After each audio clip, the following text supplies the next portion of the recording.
Dans votre Club Culture Europe.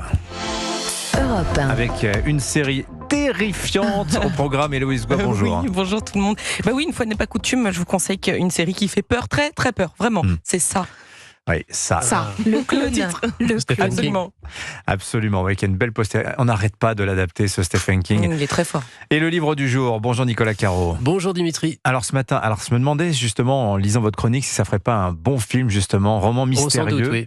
L'auteur s'appelle Arbon. Ouais, c'est lui qui raconte au début, il nous raconte sa vie et pour l'instant, c'est la vraie vie de l'auteur, musicien, mais aussi businessman dans l'industrie pharmaceutique et à la fin du XXe siècle dans l'édition. Il fut même l'un des pionniers de l'édition numérique et il pariait beaucoup sur le e-book.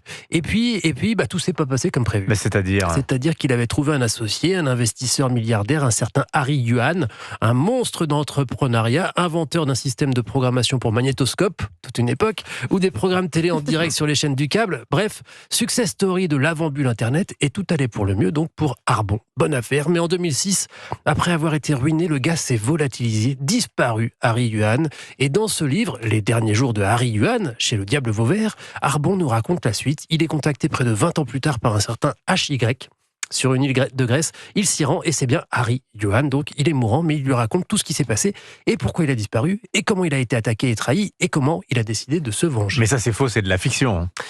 On ne sait pas. Ouais. Mais Arbon, l'auteur Jean-Pierre Arbon, a réellement côtoyé l'homme d'affaires Henry Yuan, fondateur de GameStar, qui a effectivement disparu des radars. Si ce qu'il raconte est vrai, c'est complètement dingue. Je peux pas vous dire quoi, évidemment, parce que c'est dans le livre. Si c'est de la fiction, c'est dingue aussi. Pourquoi faire une différence, après tout, entre fiction et réalité ? C'est d'ailleurs un peu l'objectif de ce livre, brouiller les pistes, nous faire croire que, tout en laissant toujours en suspens l'idée que c'est peut-être vrai. C'est aussi une revisite de toute l'épopée technologique de la fin du XXe siècle jusqu'aux crypto-monnaies, avec des combats économiques et financiers, type Largo Winch, pour vous situer. Arbon, donc. Héloïse a adoré. J'ai adoré. Les derniers jours de Harry Yuan. Merci Nicolas Caro. Je profite de votre présence parce que c'est le début de la semaine des prix littéraires. Ouais, vous allez plus me voir là, cette semaine. Oui. Il y a le Femina aujourd'hui. Il y a Goncourt plus Renaudot demain chez Drouin. Il y a le Flore mercredi, le prix de Flore important. Le prix Médicis aussi. Oui, mercredi. Et puis, puis il y aura l'Interallié le 12 novembre. Et le concours des lycéens aussi. Et le concours des lycéens aussi qui va arriver. Qui est devenu un prix très important. Très très important. Ouais. C'est beaucoup de ventes le prix des concours des lycéens. Ouais. Ça peut être jusqu'à 400 000 ventes. Oui, c'est ça. Alors c'est dur de faire les scores de Hervé Letellier. Je crois que c'est l'un des plus gros vendeurs. C'est 1,3 million Hervé Letellier. Oui, voilà. Ouais. C'est le record après Duras. Il y a encore des best-sellers en littérature, c'est une bonne nouvelle. Merci beaucoup Nicolas Caro. La série de la semaine à présent, Héloïse Goua. Alors on reste dans l'ambiance Halloween avec une série tirée de l'univers de Stephen King. Oh là là, si ce rire vous donne la chair de poule, c'est peut-être que vous avez vous aussi frissonné d'effroi devant Gripsou ou Pennywise. Vous savez, le clown maléfique imaginé par Stephen King en 86. Eh bien, bonne nouvelle ou pas, vous n'avez pas fini d'avoir peur avec la nouvelle série Ça, bienvenue à Derry. Il s'agit d'un préquel, c'est-à-dire que l'intrigue se concentre sur les origines de ce clown tueur d'enfants. Donc la série se déroule avant l'histoire des livres et des films. Et oui, contrairement aux livres qui se situent majoritairement dans les années 80 avec le Club des ratés, direction cette fois 1962 dans la petite ville de Derry.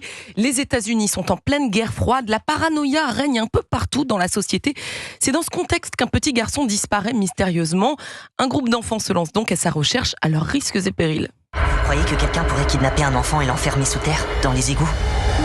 On est à 25 disparitions et il y a au moins 7 morts. Surtout des enfants. Quelque chose d'horrible approche. Bon, si vous n'avez pas lu le roman ni vu les films pas de panique, la série vous débloquera tout de même une phobie des canalisations et des ballons rouges. Les connaisseurs ne seront pas dépaysés non plus, puisque l'acteur Bill Skarsgård reprend ici son rôle culte de Gripsou. C'est même lui qui produit la série. Et aux manettes de la réalisation, on retrouve Andy Muschietti, déjà à l'origine des derniers films. Bon, est-ce que cette série fait vraiment peur ? Honnêtement, Dimitri, oui. On peut le dire, oui. Les scénaristes n'y sont pas allés de main morte sur les scènes gore. Il faut vraiment aimer l'horreur. On est d'ailleurs mis dans le bain dès le début du premier épisode avec une scène effrayante dans une voiture. Vous pouvez vous arrêter, s'il vous plaît ? Nécrose. N-E accent aigu, c'est R. Kidnapping. Il y a une station-service, on passe devant, il faut que j'aille aux toilettes. Laissez-moi sortir. Sortir, S-O-R-T-I-R. Il faut Oh voir là ce que là, ça donne quelle à angoisse. l'écran. On dort la lumière allumée après. Ils sont forts. Alors, contrairement à beaucoup de films d'horreur, le scénario est vraiment musclé et ingénieux. Et puis, au-delà des scènes cauchemardesques, mais très inventives, il faut le dire, le suspense est redoutable et les images des années 60 sont magnifiques. Je ne sais pas si vous l'avez trouvé aussi, Dimitri. On retrouve un petit peu l'ambiance de Stranger Things dans le côté bande d'ado vintage confronté à bien des malheurs. Donc, si vous aimez l'univers très sombre de Stephen King, promis, vous ne serez pas déçus. Ouais, et puis il y a aussi je trouvais une critique de la société américaine qu'on idéalise un peu de cette époque, on imagine peu violente, etc. C'était pas du tout le cas. Et la série véhicule bien, je trouve, ce malaise culturel qui traverse les États-Unis Beaucoup de aujourd'hui. racisme aussi à cette époque. Ouais. Voilà, ça, bienvenue à Derry, c'est en cours de diffusion sur HBO Max et dispo aussi sur l'appli Canal. Un nouvel épisode tous les lundis, merci beaucoup. Donc ce soir, il y en a un nouveau, Dimitri. Voilà, Il va encore faire nuit blanche, Voilà. Dimitri. je vais essayer de me remettre déjà des deux premiers.